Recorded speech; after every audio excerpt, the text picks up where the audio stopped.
ज्ञानाञ्जनशलाकया चक्षुरुन्मीलितं येन तस्मै श्रीगुरवे नमः।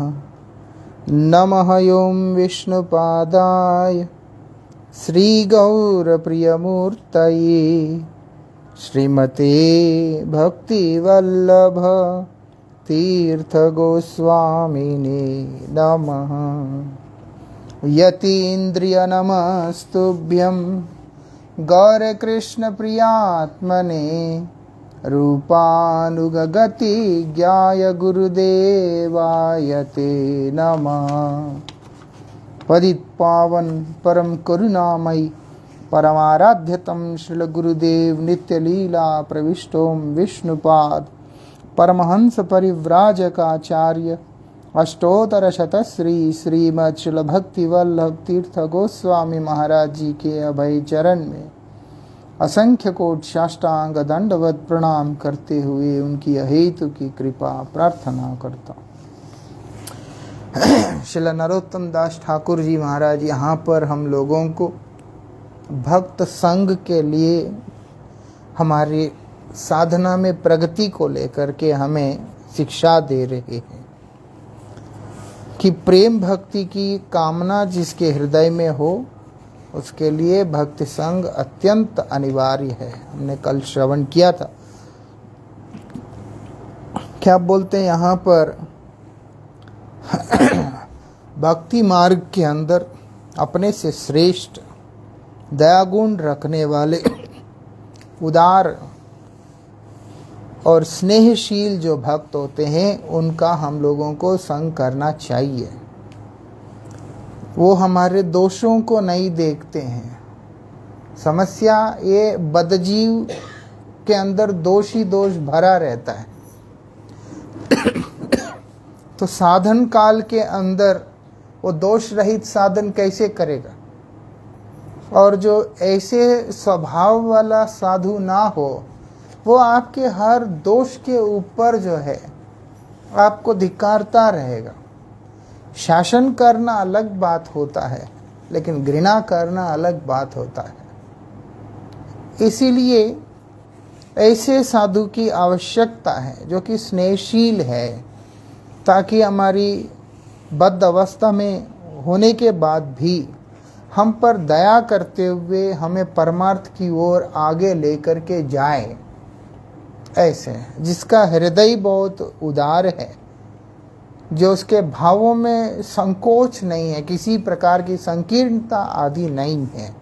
ऐसा आप देखो, उस दिन भी हम चर्चा कर रहे थे जहाँ पर बोल रहे हैं कि पहली बात प्रेम धर्म की जो बात है वो समझ ही उसको आएगा, वो वही व्यक्ति को समझ में आएगा जिस व्यक्ति के अंदर मात्सर्य नहीं है, ईर्ष्या नहीं है। वो ईर्ष्या नहीं होने से पर्याप्त नहीं है और बोलते हैं साधु भी होना पड़ेगा। मतलब है कि भगवान का अनन्य भाव से आराधना करने वाला होना होगा और दूसरा ईर्ष्या रहित होना होगा। कई जो सिद्ध अवस्था ना होने के कारण भगवान की आराधना करते हैं, अनन्य भाव से करते हैं, लेकिन फिर भी अंदर एक तरह की वैमन्य से मनस्यता जो है दिखलाई देता है। जो सिद्ध भूमिका में है, जो उत्तम भूमिका में है, वही सभी जीवों के अंदर भगवान का अधिष्ठान देखते हुए सभी का एक रूप से समान रूप से जो है सम्मान आदर प्रेम कर सकता है। लेकिन कई बार कई ऐसे होते हैं जो कि साधना के अवस्था में हैं, वो लोग अलग अलग व्यक्तियों को और उनके मनोभावों के साथ में जहाँ पर मेल मिलाप नहीं होता है तो निश्चित रूप से वो उनके प्रति हेय भाव भी रखते हैं। और कोई ऐसे होते हैं वो लोग अपने अंदर ईर्ष्या का भाव भी रखते हैं। इसलिए विशेष रूप से बता दिया, निर्मत्सरा नाम, मात्सर्यहीन भक्त होना होगा, साधु होना होगा। तो ऐसे जो होते हैं, जो श्रेष्ठ पद पे होते हैं, वो लोगों में किसी के प्रति मात्सर्य का भाव नहीं रहता है, किसी के प्रति द्वेष का भाव नहीं रहता है, केवल उनके अंदर स्नेह रहता है। वो स्नेह के कारण वो पतित जीव को देखकर उसके ऊपर कृपा करने का भाव उनके अंदर रहता है। ऐसा तो इसलिए बोलते ऐसे जो भक्त होते हैं उनका संगति में हम लोगों को रहना होगा, उनका संग हमें करना होगा। और जो स्वयं उस रस का आस्वादन भी कर रहे हैं, उस रस के रसिक हैं, ऐसे प्रेम भक्ति का जो रस है उस रस के वो लोग रसिक हैं। इसलिए उनके संपर्क में आने से हम लोगों के जीवन के अंदर भी उस रस की प्राप्ति होता है। इसीलिए आप देखो भगवान कपिल माता देवहूति को जो उपदेश देते हैं उसमें स्पष्ट बोल रहे हैं, सताम प्रसंगान मम वीर्य संविदो, मम वीर्य संविदो। अगर जब सताम जहाँ पर है वहाँ पर ही वीर्य है, मतलब बल है, ताकत है। इसलिए सताम प्रसंगान, सत्पुरुषों के पास जाके, ऐसे भक्तों के पास जाके तुम चर्चा करो, वार्तालाप करो। भक्त से क्या वार्तालाप होता है? व्यवहारिक जीवन का नहीं होता है। भक्त से केवल भक्ति के संबंध में वार्तालाप होता है। ऐसे जो परमबद्ध अवस्था में होने के कारण और चीज़ों को लेकर के भी चर्चा किया जाता है, लेकिन विशेष रूप से भक्त के साथ में केवल भगवत चर्चा। ऐसे तो इसीलिए बोलते सताम प्रसंगान मम वीर्य संविदो, मेरी जो वार्ता, मेरा जो चर्चा जो कि वीर्यवती है, मतलब बलवती है, बलवान है, वो बोलते हैं उनके पास जाके चर्चा करो तुम। उससे मुझे क्या लाभ होगा? वो बोलते हैं श्रद्धा रति भक्ति अनुक्रमिष्यति, उनके संग में ही हमारे जीवन में श्रद्धा का उदय होगा। इसीलिए साधु संग से जो अपने आप को दूर रखता है उसका श्रद्धा शिथिल होने लग जाता है, उसका श्रद्धा जो है कमजोर होने लग जाता है, क्योंकि वो उसका भाव स्थायी स्थिति में नहीं है ना। श्रद्धा के बाद साधु संग, फिर भजन क्रिया, अनर्थ निवृत्ति, रुचि, निष्ठा, आसक्ति, भाव, प्रेम। तो ये सारे जो है एक सीढ़ियों की तरह है प्रेम को प्राप्त करने के लिए। प्रेम की प्राप्ति, भाव की प्राप्ति ऐसे नहीं होता है। अक्सर लोग मंदिर में जाते हैं, दर्शन करते हैं, ये भाव है अपना, ये है वो है। वास्तविकता में शास्त्र कहता है जब तक तुम श्रद्धा, साधु संग, भजन क्रिया, अनर्थ निवृत्ति इस मार्ग से आगे नहीं गया,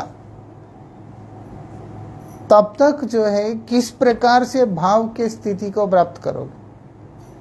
और भाव होने के बाद भी जब तक वो भाव स्थायी नहीं होता तब तक डर बना हुआ रहता ही है।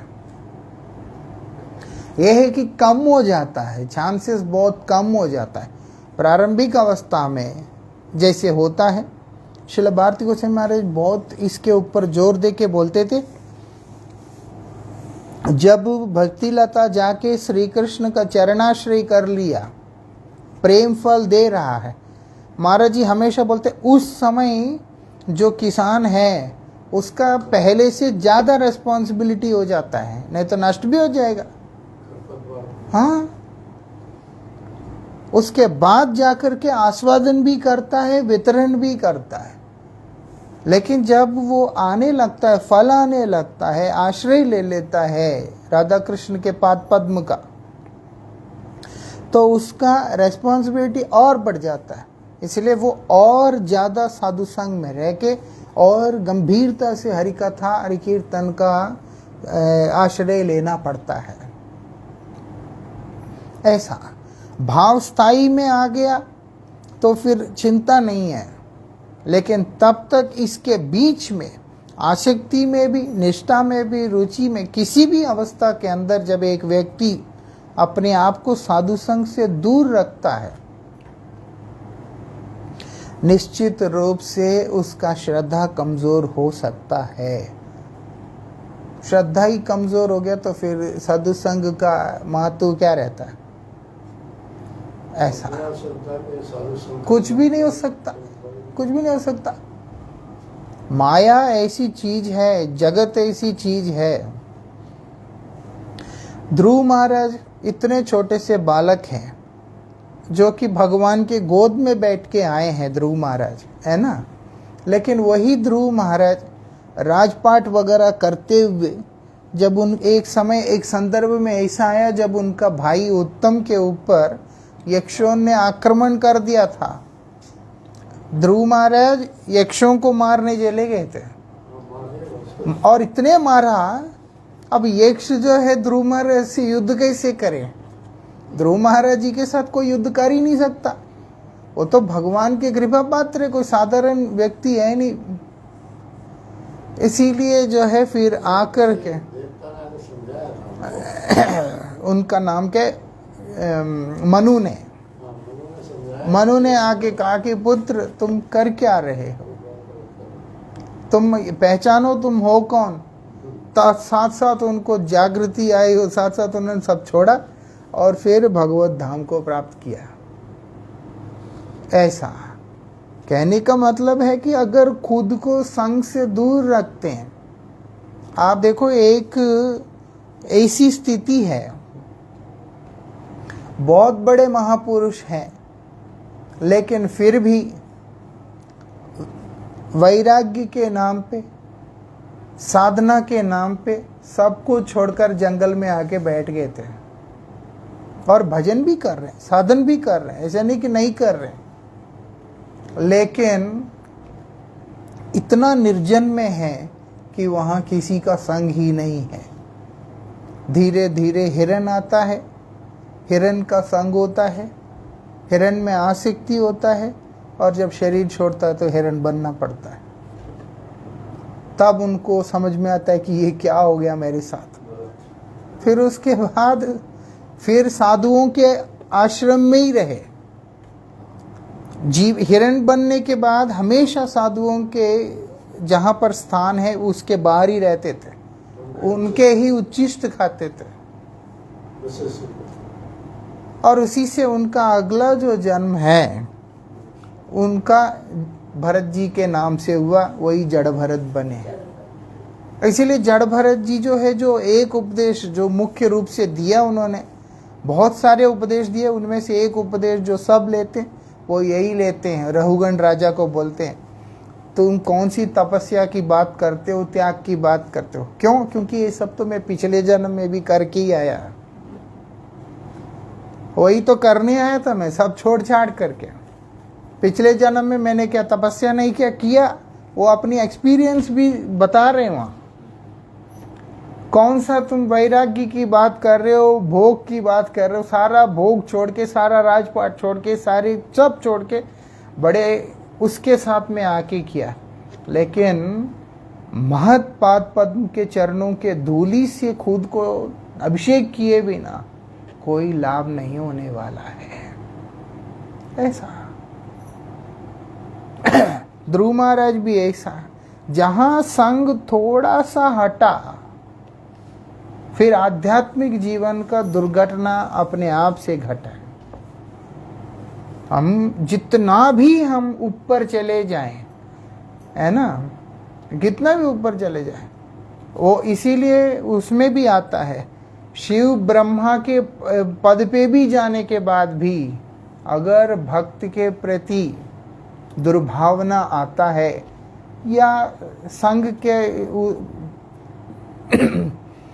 अगर मान लो भक्त के प्रति दुर्भावना आता है, उस पद पे आके ब्रह्मा को होता है ऐसा नहीं है, तो भी भगवान बोलते हैं हम उसको स्वीकार नहीं करता। ब्रह्मा और शिव के लिए तो नहीं बोल रहे हैं, क्योंकि शिव को तो भगवान जो है वो वैष्णव है, वैष्णव श्रेष्ठ है, लेकिन कहने का मतलब है कि एक सुपरलेटिव एक्सप्रेशन है कि कितनी भी ऊपर तक व्यक्ति चले जाए, लेकिन अगर उसके जीवन के अंदर भक्त संग नहीं है या भक्त के प्रति विद्वेष का भाव है, निश्चित रूप से वो कभी भी जो है मेरा प्रिय हो ही नहीं सकता।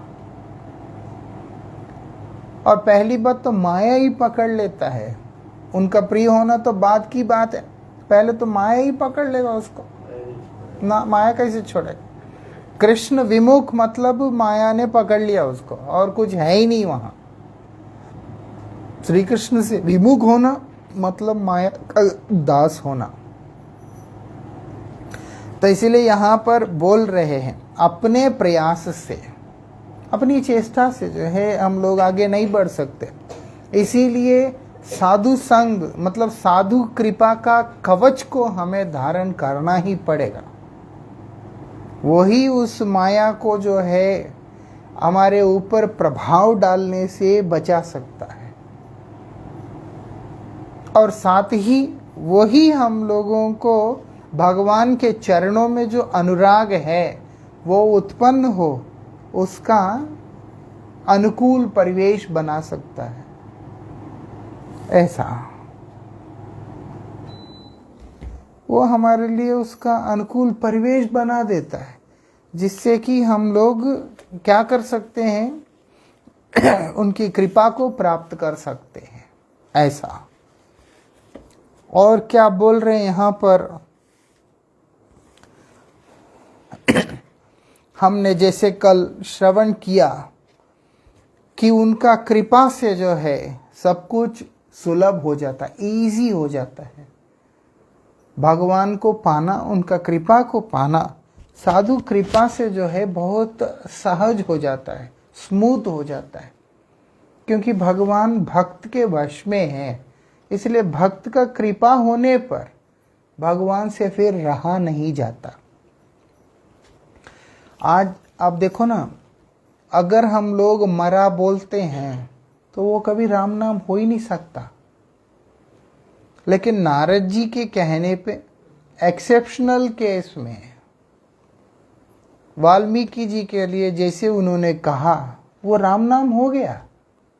उल्टा नाम जप करके भी जो है वाल्मीकि जो है ऐसे बन गए हैं कि भगवान के आविर्भाव से 60,000 साल पहले उन्होंने भगवान का चरित्र की रचना कर दिया कि अब भविष्य में ये होने वाला है, अभी लिख दिया पहले ही। ऐसा हाँ, ये होगा, वो भी जो है 60,000 साल पहले कैसे राम नाम जपा था, उन्होंने तो उल्टा नाम जपा, नाम भी उल्टा है।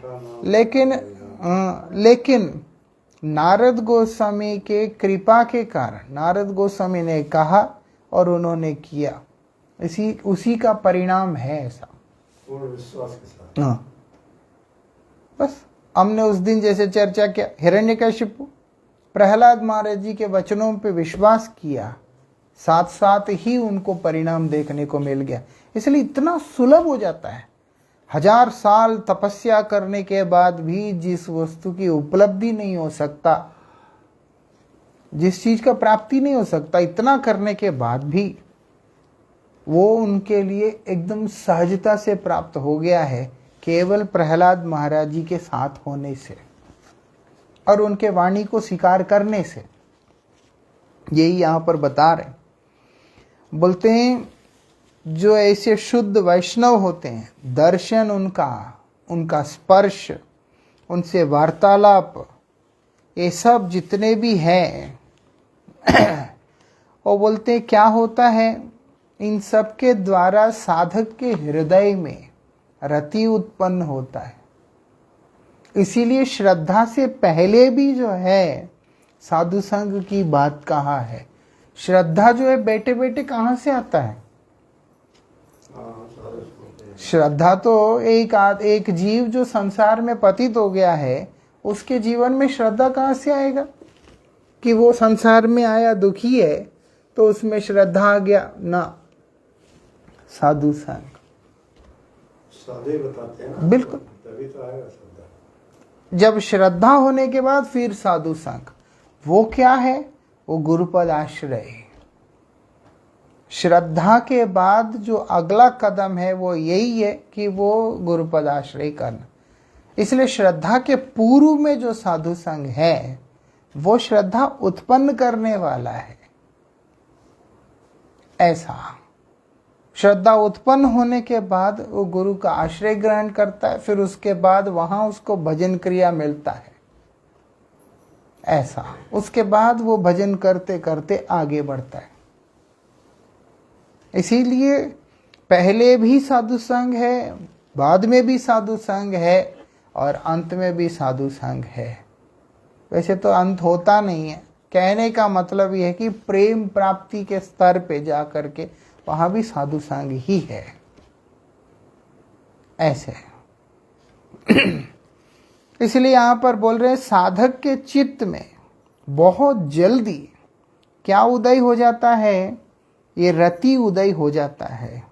उसी से उस भक्ति रस का आस्वादन वो करने लगता है। भक्ति जो है ना रसमयी है, भक्ति रसमयी है।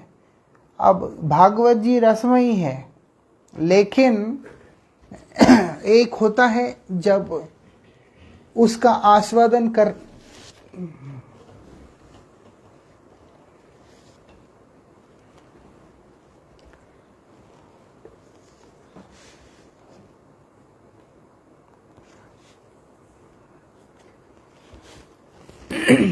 एक होता है उसको पान करने वाला व्यक्ति है ना, वो पान करने वाला व्यक्ति वो उस रस को पान कर रहा है। तो इसलिए इसी प्रकार से वो पान करने वाला व्यक्ति के हृदय में जब तक उसको पान करने का योग्यता नहीं आता है तब तक उसके लिए वो रस शुष्क है। उसके लिए उसमें रस है ही नहीं, वो नीरस वस्तु है उसके लिए। अब आप देखो ये संसार के जो लोग हैं डर के कारण भगवान का नाम करते हैं, वो प्रेम के कारण नहीं करते, भक्ति के कारण नहीं करते। वो क्यों करता है? वो डर है कि मेरा जो है बहुत नुकसान चल रहा है, हाँ बहुत तकलीफ चल रहा है। ऐसा नहीं कि भगवान कुछ कर देंगे, मेरा कुछ नुकसान चल रहा है, मेरा फायदा जो है नाम करने से होगा। एक स्वार्थ और दुनिया का डर और एक स्वार्थ है उससे बचने का, इसके कारण नाम करते हैं। लेकिन नाम कर रहा है उससे पूछो कोई रस अनुभव होता है? कुछ नहीं अनुभव होता। लेकिन एक भक्त होता है उससे पूछो तुमको नाम करते करते रस अनुभव होता है? बोलता निश्चित रूप से होता है। और कोई तुम्हें इसके बदले में किसी भी प्रकार का और कोई आकांक्षा? बोलते बिल्कुल नहीं। एक व्यक्ति नाम का पान जो कर रहा है उसका प्रतिफल का आशा भी नहीं करता है। कारण क्या है भाई? तुमको कुछ चाहिए ही नहीं तो नाम कर क्यों रहा है? क्योंकि नाम में रस अनुभव हो रहा है। नाम का जो रस है जीवा को, हृदय को, मन को, ऐसा जीभ के रास्ते से जा रहा है, उच्चारण हो रहा है जीभ से, कान के रास्ते से जा रहा है और वो हृदय में प्रवेश कर रहा है और आनंद अनुभव हो रहा है। हमने जैसे उस दिन चर्चा किया ही है, तुंडे तांडवनम रतिम वितरिते तुंडावली लब्धे वाली बात जो रूप गोस्वामी बता रहे हैं। जैसे जैसे कान से जाने लगता है हृदय में प्रवेश करता है, इतना हृदय उस आनंद से सराबोर हो जाता है। बिल्कुल ऐसा। तो यहाँ इसी बात को बता रहे हैं, उस रस का जो है आस्वादन करने लगता है। इसीलिए ना बिल्कुल अगर सीधे शब्दों में अगर हम विचार करें, भक्त संग में रहने से भक्ति रस का अनुभूति है। लेकिन ऐसा नहीं है। कई बार सुनने में आता है पड़े रहो, कि साधुओं के पास पड़े रहो, गुरुजी के पास पड़े रहो। अक्सर ये बात कई शिष्य गुरु को लक्ष्य करके संबोधन करते हैं, पढ़ रहने से क्या हो, बोझ बन करके रहना मतलब है कि उनके विचारों के अनुसार रहना, उनकी शिक्षा के अनुसार रहना। ऐसा मैं उनके विचार, उनकी दृष्टि, उनके आदर्श, उनके आचरण के अनुसार रहने से वास्तविकता में वो साधु संघ के अंतर्गत आता है। ऐसे जो व्यक्ति रहेगा, अब मैं माला करता हूं, मुझे उसमें रस नहीं आ रहा, मान लो नहीं आ रहा, कोई बात नहीं, लेकिन ये तो है कि गुरुदेव ने कहा है अगर मैं हरिनाम करूंगा तो गुरुदेव को प्रसन्नता होगा, क्योंकि उन्होंने आज्ञा की है कि बैठो ऐसे भजन करो। अगर हम उसको पालन कर रहे हैं, गुरुदेव की प्रसन्नता को केंद्र करके नाम भगवान का कर रहे हैं और प्रसन्नता हम लोग गुरुदेव का आशा कर रहे हैं कि वो उनको सुख हो, कृष्ण हमारे ऊपर कृपा करके नाम रस का पान करा ही देंगे। ऐसा कृष्ण नाम कृष्ण भक्त की प्रसन्नता के लिए है। महाराज जी अक्सर बोलते रहते हैं, हमारे पूज्यपाद मधुसूदन महाराज जी, कृष्ण नाम किस लिए? राधा रानी की प्रसन्नता के लिए करना है। सारे जिसे राधा रानी का नाम लेते हैं, महाराज बोलते हैं कि हम कृष्ण का लें, क्यों? उससे राधा रानी को प्रसन्नता होगी। और बिल्कुल राधा रानी जो है अपना नाम उच्चारण से भी ज्यादा श्याम सुंदर के नाम का उच्चारण से ही प्रसन्न होती है। हनुमान जी है, राम नाम उच्चारण से ज्यादा प्रसन्न होते हैं, ऐसा क्योंकि उनका प्रिय वही है। इस प्रकार से गुरुदेव का प्रिय है गोविंद का नाम, उन्होंने ही अपने हृदय के धन को हरिनाम के रूप में हमारे आगे रखा है ना। हरिनाम के रूप में सिर्फ माला थोड़ा दिया, नाम भी दिया, भगवान का नाम भी दिया। जो नाम साधन कर रहे हैं, जिसके लिए उन्होंने सब कुछ छोड़ा, छोड़ के जिस नाम का साधन करते हुए इस संसार में लीला कर रहे हैं, वही नाम अपने हृदय से निकाल कर हरिनाम के रूप में हम लोगों को दिया। नाम तो उनका धन है, नाम के प्रति जो प्रेम है वो उनका धन है। तो एक तरह से उन्होंने जब आश्रय प्रदान किया है तो अपना धन हमको दिया। जब उसका सम्मान कोई व्यक्ति कर रहा है विधि से, उसको नहीं समझ में आ रहा, कोई बात नहीं, लेकिन वो विधि से उनका सम्मान करते हुए उस नाम का वो हरिनाम कर रहा है। साथ साथ भगवान से रुका नहीं जाता, फिर भगवान कृपा करके उस साधक के जीवन में भक्ति रस को भर देंगे। अब आप देखो, दक्षिण यात्रा के दौरान श्री चैतन्य महाप्रभु एक ब्राह्मण से मिलते हैं जो कि गीता जी का पाठ कर रहा है, श्लोक उच्चारण कर रहा है, और कोई भी श्लोक जो है सही उच्चारण कर ही नहीं पा रहे हैं और रो रहा है पढ़ते हुए रो रहा है। क्यों? सब जानते हैं। हाँ, उस व्यक्ति की निंदा भी करते थे, गलत पढ़ता है, लोग करते थे, और वो उसको पढ़ भी रहे हैं, भावुक हो रहे हैं, रो भी रहे हैं। क्यों? क्योंकि गुरु आज्ञा है, इसको मैं करूँगा। और उसी से जो है, यद्यपि वो गलत उच्चारण कर रहे हैं, लेकिन उनको आनंद अनुभव हो रहा है, वहाँ पे उनको आनंद मिल रहा है।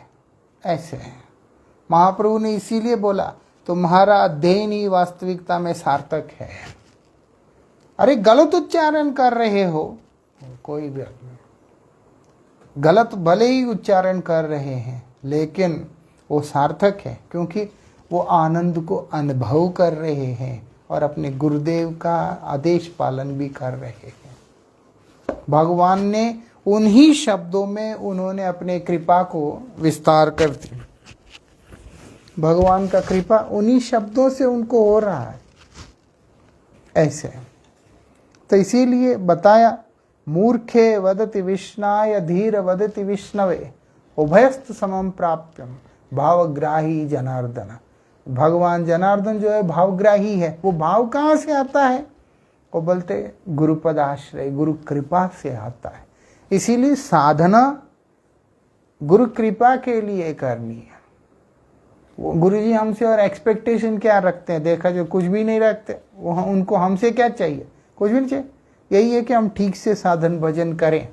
जो व्यक्ति ऐसे ही भाव में साधन करने लगता है, भगवान का नाम करने लगता है, नियमित रूप से सारी साधना को, व्रत आदि करता है, एकादशी करता है, हरिनाम करता है, हरि कथा श्रवण करता है, भगवान उसके ऊपर कृपा करते ही करते हैं। इसलिए यहाँ पर बोल दिया ऐसे भक्तों की संगति में। संग जो है, अब गुरु महाराज जी स्थूल रूप से जगत में नहीं है, तो इसका मतलब संग नहीं है। उनके विचार, उनकी वाणी, उनकी शिक्षाओं के ऊपर चलना ही तो उनका संग है। जब ऐसी हम लोग संग करते हैं तो यहाँ पर बता रहे हैं क्या हो जाएगा उसके जीवन में। बोलते भक्ति रस का आस्वादन करने का सौभाग्य प्राप्त हो जाएगा। ऐसा आगे बोलते हैं लीला कथा व्रजरस पूरे। वो बोलते हैं यहाँ पर क्या बोलते हैं? रस से पूर्ण। कौन सा रस से? बोलते हैं सब प्रकार के रसों से पूर्ण जो व्रज है। बोलते हैं उस व्रज के अंतर्गत, और व्रज एक ऐसा स्थान है जहाँ पर भगवान के लीला का उद्दीपन क्षेत्र है। धाम जो है भगवान के लीला का उद्दीपन क्षेत्र है। इसीलिए भक्त लोग धाम में जाकर अलग अलग स्थानों में दर्शन करते हैं तो उनको वहाँ का जो लीला है उनका स्मरण हो जाता है। जैसे ही हम वहाँ जाएंगे, गिरिराज जी में बैठे तो सब समय हमारे सामने वो लीला का स्मरण रहता है। किस प्रकार से इंद्र पूजा हो रहा था, किस प्रकार से कृष्ण ने उनको कहा गोवर्धन की पूजा करने के लिए, और उससे जुड़ी हुई जितनी सारी और घटनाएं वो सब याद आ जाता है।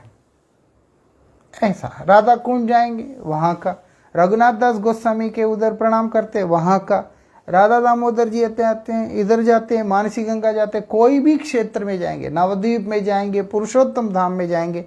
धाम में जाने से भगवान का लीला का वहाँ पर उद्दीपन होता है, स्मरण होता है। ऐसा तो इसीलिए बोलते हैं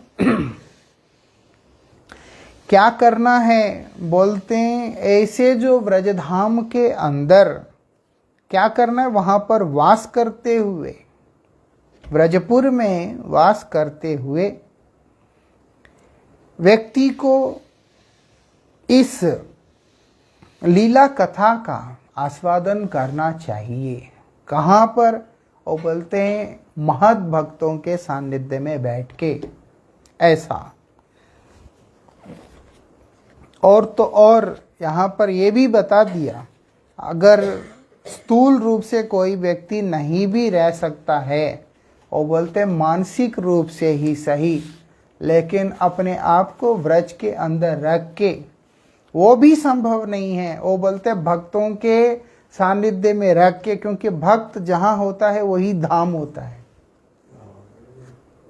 एक बार एक विदेशी पूज्यपाद भारती महाराज जी को फ़ोन किया अमेरिका से, बोलते मेरा तबीयत खराब है, मैं तो अब भारत नहीं आ सकता, कार्तिक व्रत मेरा यहीं पे विदेश में ही होगा, मलेच्छों के बीच में, साधु संग नहीं है, कुछ नहीं है करके बोल के रो रहा था। सन्यासी थे, रो रहे थे। महाराज जी उनको कहते हैं आप जहाँ बैठे हैं वहीं पे आप हरिनाम करें, कीर्तन करें।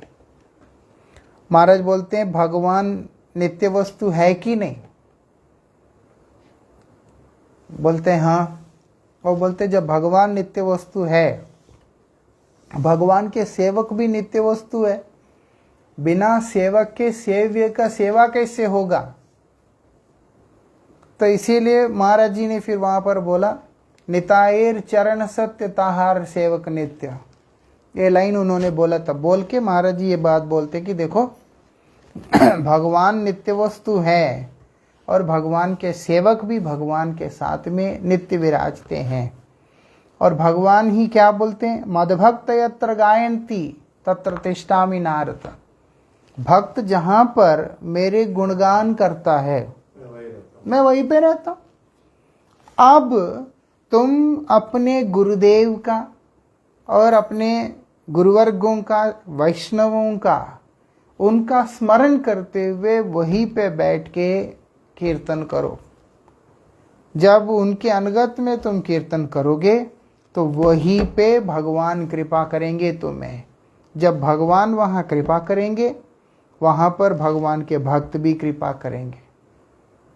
महाराज जी ने बोला वही तुम्हारे लिए व्रज बन जाएगा, क्योंकि तुम व्रज के भक्तों के अनुगत में रह करके भगवान का नाम क्यों कर रहे हो। जिस रस को लक्ष्य करके, जिस रस के रसिक भक्तों के अनुगत में तुम करोगे उसी के अनुरूप जो है प्राप्ति है। तुम अपने गुरुवर्गों के अनुगत में रहकर व्रज भाव में भगवान को स्मरण कर रहे हो, उनका नामोच्चारण कर रहे हो, वो भाव को रख के उसी रूप में भगवान तुम्हारे ऊपर कृपा करेंगे। तुम्हारे लिए वही स्थान व्रज बन जाएगा। ऐसे करके महाराज जी ने वहां पर बताया। इसलिए बताते हैं, बोलते हैं क्या करना होगा। ये जो व्रज के अंदर, व्रज के रस से पूर्ण भगवान की लीला कथा, वो क्या करना होगा। वो बोलते ऐसे जो सजातीय, अब कर्मी भी भक्त होते हैं, ज्ञानी होते हैं, योगी होते हैं, सकाम होते हैं, निष्काम होते हैं, फिर उसके बाद ऐश्वर्यमयी भक्त होते हैं, माधुर्यमयी भक्त होते हैं, गौरव और विश्रम्भ जो भक्त होते हैं वो भी अलग होते हैं। इतने प्रकार के भक्तों के अंदर भक्तों के भाव है। इसलिए यहाँ पर बताया कि देखो जो भाव, जिस रस से तुमने भगवान को पाना है, वो बोलते उन भक्तों के, उस जाति के, उस विचार के जो भक्त हैं, उन विचार के भक्त के पास जाकर वही व्रज की जो उस दिव्य लीलाओं को श्रवण करते रहना, आस्वादन करते रहना। बोलते उसी से तुम्हारा परम मंगल होगा। इसके आगे की चर्चा हम लोग कल करेंगे। योगी न्यासी कर्मी ज्ञानी अन्य देव पूजक ध्यानी, यह लोक दूरे परिहारी। योगी को भी छोड़ना है, न्यासी को भी छोड़ना है। न्यासी मतलब कर्म संन्यास जिसने की है। फिर उसके बाद कर्मी ज्ञानी, बोलते सबको छोड़ना होगा। और उसके बाद जो 10 प्रकार के देवी देवताओं की आराधना करता है, बहु देवी देवताओं के उपासना करने वाला व्यक्ति, बोलते उसको भी,